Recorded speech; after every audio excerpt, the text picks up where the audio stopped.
Two weekends down, 4 teams remain. It's the Final Four coming up this weekend in March Madness. I'm Gary Wenzel, joined alongside Marco Gonzalez, bringing you all the March Madness updates and action you need to hear moving into the last weekend in Phoenix, Arizona, where the Final Four will be taking place. What better time to wear this shirt? I mean, you got some gear on as well. Zoom in on this shirt real quick, why don't you? We got Wagner, baby, Wagner. If you guys don't know, we did actually attend the Charlotte games, round of 64, round of 32. So those games were fun, Gary, weren't they? They were fun, but I mean, unfortunately, your Wagner Seahawks for the one-day fandom, they lost by over 25 points. We lost by 28. Thank you very much. 28. Same as 25 or more. I mean, but we're not. We're focused on round of 64, 32. No, we're not. Yes. We're weekends past that. So the 4 teams that remain are going to be Purdue against NC State. NC State, an 11 seed, obviously making a huge run. So big for them. This is a team that was nearly 500 in the regular season. And now they're all the way in the Final Four. And then you got UConn, who won it all last year. A team hasn't went back-to-back in national championships since 06-07, and they're looking to do that there. They're 2 wins away from it. Yes, talk about 06-07. The Florida Gators were a force to be reckoned with. You had Al Horford on that team, who is Dominican. I'm Dominican myself, so I love the Dominican little essence.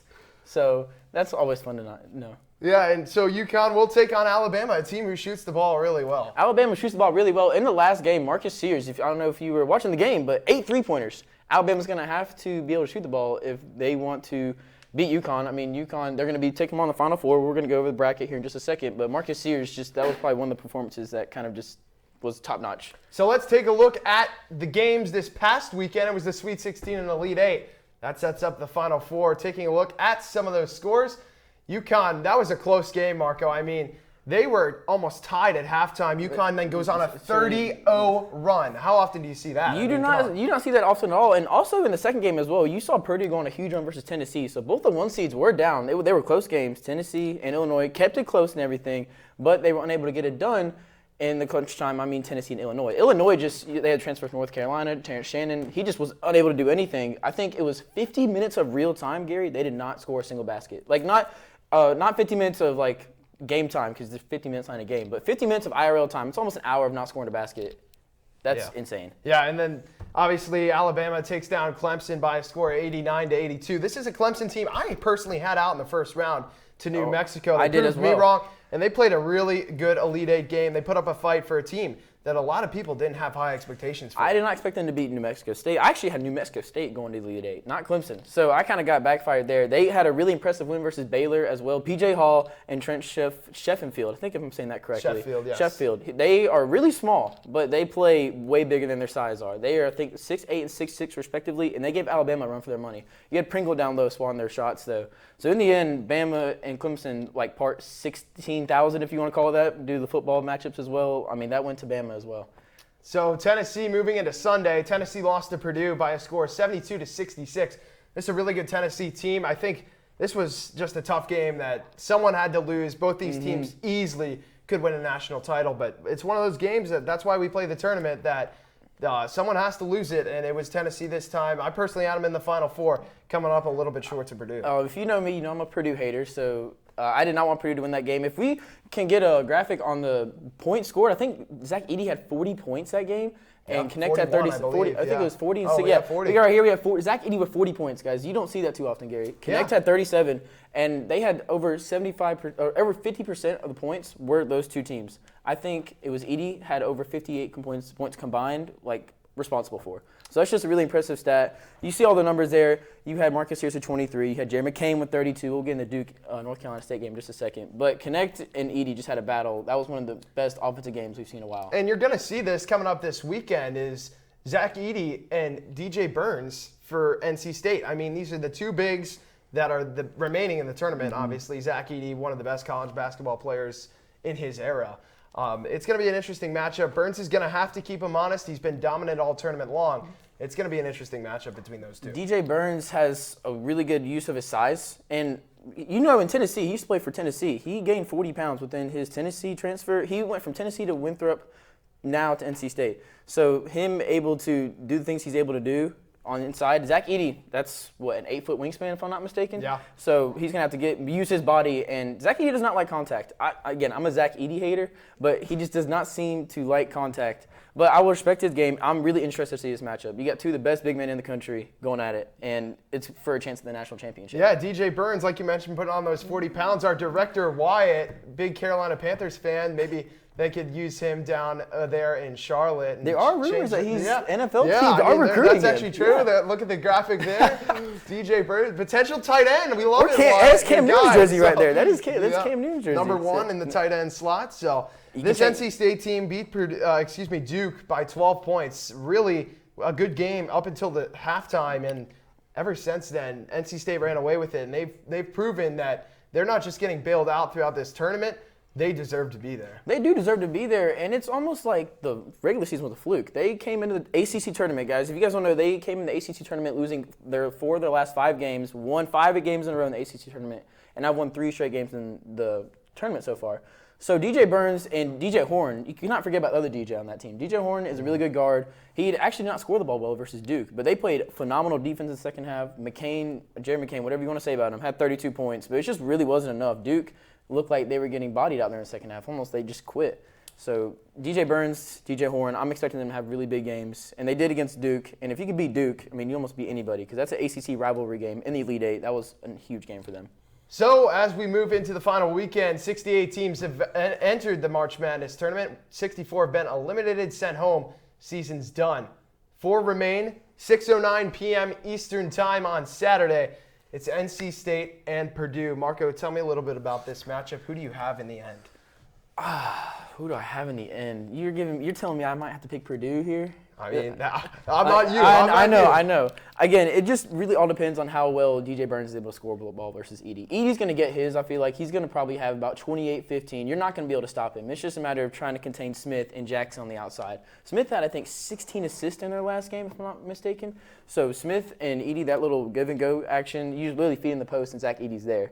So it's all about DJ Burns. I'm going to take the upset. Really? I'm gonna take. So all the double-digit seeds. I think there's been 4 double-digit seeds in the Final Four of the last 20 years. None of them have advanced past the Final Four. I think this is the year that streak ends, and NC State's gonna grind it out. This is gonna be a low-scoring game. Zach Edey's gonna get his, but DJ Burns and the NC State Wolfpack are gonna go to the national championship. Yeah, I respectfully disagree with you there. Purdue. This is a team that I think is really just has something to prove. You know, obviously the early exits, like you mentioned, you're a Purdue hater yourself.